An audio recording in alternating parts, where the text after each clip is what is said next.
Hi everyone, welcome back, and in this video which is related to Git, we are going to understand why do we need to use command line as compared to any third-party tool. Now the first reason is command line is consistent across Linux, Mac or Windows machine. So if I learn in Windows machine or Linux machine, I can comfortably work in any other machines, right?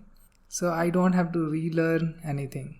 Now second is it give opportunity to understand behind the back how Git is working. I will have a better understanding about Git. Third, if I wanted to get some help from online search, then possibility of getting help is higher if I'm using command line. On what basis I'm saying this? Because see, I have three different users like Linux, Mac or Windows, all these users. So user base for command line will be higher as compared to any specific tool in the market, right?